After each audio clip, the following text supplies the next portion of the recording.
देखिए green TV YouTube पर भी, बस सब्सक्राइब करें और बेल आइकन दबाएं।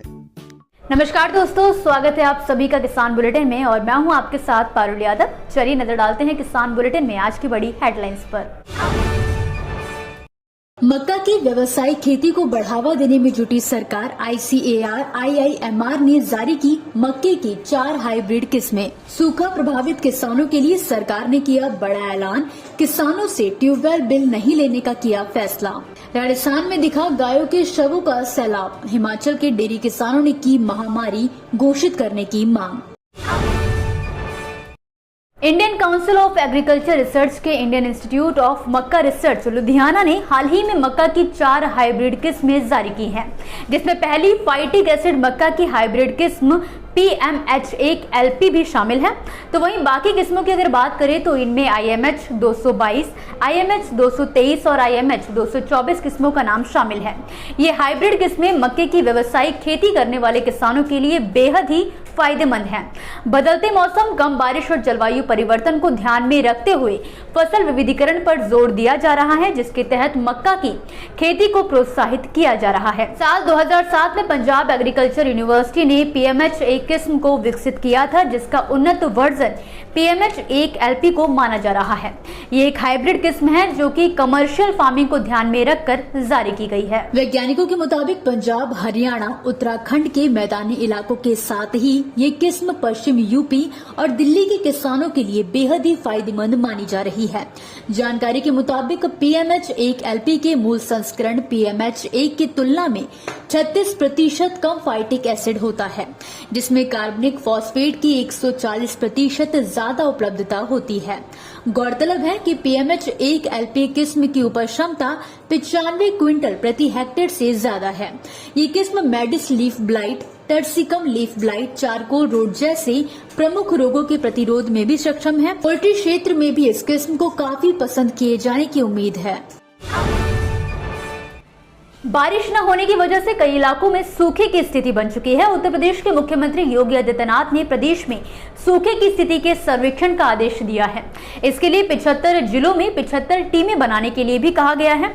आपको बता दें कि उत्तर प्रदेश में इस साल कमजोर रहे मानसून का खरीफ फसलों पर बुरा असर पड़ा है। समय पर बारिश नहीं होने की वजह से धान समेत अन्य फसलों की बुआई में देरी हुई है और फसल पूरी तरह सूखने लगी है। इन सब स्थितियों को देखते हुए उत्तर प्रदेश सरकार ने सूखा प्रभावित किसानों के लिए एक बड़ा फैसला लिया है। सरकार के मुताबिक 62 जिलों में औसत से कम बारिश हुई है। इन जिलों में ट्यूबवेल के बिलों की वसूली भी नहीं की जाएगी। किसी का भी ट्यूबवेल कनेक्शन तक नहीं काटा जाएगा। इतना ही नहीं, सरकार द्वारा जल्द से जल्द दलहन, तिलहन, सब्जी के बीजों को किसानों को उपलब्ध कराने के निर्देश जारी किए गए हैं। सिंचाई विभाग सिंचाई के लिए नहरों में पानी की उपलब्धता सुनिश्चित करने का भी निर्देश दिया गया है।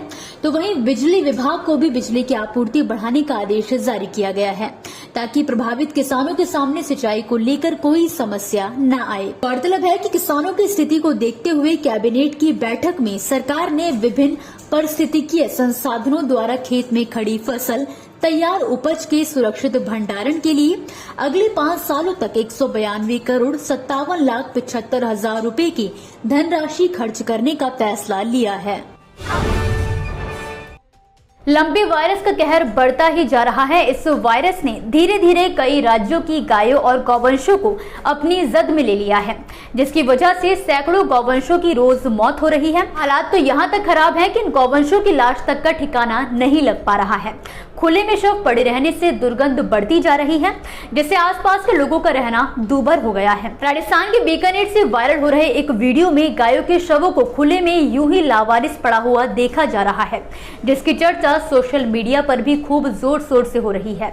गौरतलब है कि जिले में रोजाना 200 से ज्यादा गौवंश दम तोड़ रहे हैं। तो वहीं अब तक 10,000 से ज्यादा गायों की मौत हो चुकी है। तो वहीं दूसरी ओर हिमाचल प्रदेश में बीते कुछ दिनों के अंदर ही लंपी स्किन डिजीज की वजह से 53,000 से ज्यादा मवेशी संक्रमित हो चुके हैं, जिसे देखते हुए राज्य के डेयरी किसानों ने इस बीमारी को महामारी घोषित करने की मांग की है। लेकिन राज्य आपदा प्रबंधन प्राधिकरण आधिकारिक तौर पर इसे महामारी घोषित करने से इनकार कर रहा है। हालांकि लंपी स्किन डिजीज के बढ़ते मामलों के मद्देनजर पशुपालन विभाग ने 16 अगस्त को राज्य सरकार से पूरे राज्य को नियंत्रित घोषित करने को कहा था, लेकिन केवल सोलन, सिरमौर और शिमला को ही नियंत्रित क्षेत्र घोषित किया गया था। दोस्तों, ये थी वो खबरें जिन्हें हमने आप तक विस्तार से पहुंचाया, लेकिन अब हम बात करेंगे कुछ ऐसी खबरों की जिनके बारे में भी आपके पास जानकारी होना जरूरी है। तो चलिए फटाफट से एक नजर डालते हैं खेती किसानी और कृषि क्षेत्र से जुड़ी आज की छोटी बड़ी अपडेट्स पर। बुधवार को रबी अभियान 2022 पर आयोजित राष्ट्रीय कृषि सम्मेलन को संबोधित करते हुए केंद्रीय कृषि मंत्री नरेंद्र सिंह तोमर ने कहा कि रबी सीजन की दृष्टि से राज्यों की फर्टिलाइजर और सीड समेत जो भी जरूरत है उसे पूरा करने के लिए केंद्र सरकार गंभीर है। राज्यों की हर जरूरत को पूरा करने के लिए केंद्र सरकार लगातार प्रयास कर रही है और आगे भी करती रहेगी। अब देश में जलवायु परिवर्तन की वर्तमान और भावी परिस्थितियों का विश्लेषण करके खेती के लिए आगे की कार्य योजना बनानी होगी। झारखंड में जैविक खेती को लेकर प्रयास किए जा रहे हैं। इसी कड़ी में प्रदेश के गुमला जिले के घाघरा प्रखंड में स्कूल में बच्चों को जैविक खेती के बारे में जानकारी दी जा रही है। बच्चों के लिए यहां पर जैविक खेती की पाठशाला भी लगाई जाती है। यहां के मनातू गांव के बच्चों को प्रतिदिन 20 से 25 मिनट तक जैविक खेती के बारे में बताया जाता है। इससे बच्चों को जैविक खेती की शिक्षा के साथ साथ स्कूल की शिक्षा भी मिल रही है। मध्य प्रदेश में न्यूनतम समर्थन मूल्य पर मूंग की खरीद जारी है। हाल ही में प्रदेश के कृषि मंत्री कमल पटेल ने देवास जिले में स्थित कन्नौद के ग्राम ननासा में ग्रीष्मकालीन मूंग उपार्जन केंद्र का निरीक्षण किया था। उन्होंने तुलाई के इंतजाम का अवलोकन भी किया। पटेल ने पूरे प्रदेश में मूंग उपार्जन में फ्लैट तोल कांटे से तुलाई करने के निर्देश दिए हैं ताकि किसानों को कोई दिक्कत ना आए। उपार्जन केंद्र पर किसानों ने समर्थन मूल्य पर मूंग की खरीदी के लिए सरकार का आभार भी प्रकट किया है। महाराष्ट्र में सीजन की शुरुआत से ही खरीफ की फसल खतरे में है। जहां खरीफ में सोयाबीन, उड़द, मूंग की फसलें इस प्राकृतिक संकट से उबर नहीं पाई हैं, तो वहीं अब इन फसलों पर फॉल आर्मी वॉर्म कीटों का प्रकोप बढ़ गया है।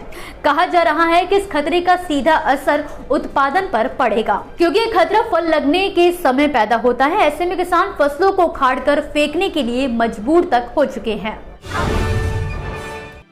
तिलहन के मोर्चे पर देश के लिए एक अच्छी खबर है। देश में धीरे धीरे तिलहन का उत्पादन बढ़ रहा है, खासतौर पर सरसों का। इसके पीछे एक बड़ी वजह है अच्छे दाम। पिछले 2 सालों से सरसों का बाजार भाव न्यूनतम समर्थन मूल्य यानी कि MSP से ज्यादा मिल रहा है। ऐसे में किसान गेहूं और दूसरी रबी फसलों की बजाय इस पर ज्यादा ध्यान दे रहे हैं, जिसका नतीजा ये है कि पिछले 2 साल में सरसों का उत्पादन 29% बढ़कर 91.24 से 117.46 लाख टन हो गया है। इसी के साथ आज के किसान बुलेटिन की बड़ी खबरों में फिलहाल के लिए बस इतना ही। आप मुझे दीजिए इजाजत और देखते रहिए ग्रीन टीवी। नमस्कार। देखिए ग्रीन टीवी YouTube पर भी, बस सब्सक्राइब करें और बेल आइकन दबाएं।